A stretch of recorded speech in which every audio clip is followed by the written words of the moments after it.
The latest edition of the M&A Risk and Review series reported on really the first half of 2022, and this report was very optimistic about the M&A landscape coming into 2023. When you think about a company who is about to be acquired or is about to acquire a company, what advice do you have for them to help offset their risk? The first thing to keep in mind is these are all claims-made policies. So with a claims-made policy, you have to address the situations that may have occurred before an M&A transaction as well as after the M&A transaction. So if you have one company buying another, you have 4 different areas of exposure. You have the buying company's pre-acquisition exposures and their post, and then the acquired company's pre and post. So there's a lot of different things to think about right there. If you have a company that's being acquired, if they have a D&O program in place, typically you put that policy into runoff. But sometimes these companies never had D&O before. So we could come in and write just a runoff policy only, which is not that easy to do, but this happens.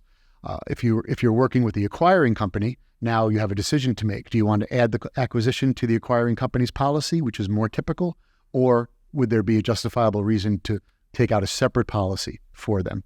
There are also situations where, along with the acquisition, multiple different entities are created, certain temporary special purpose entities, and you have to decide which policy to add those entities onto.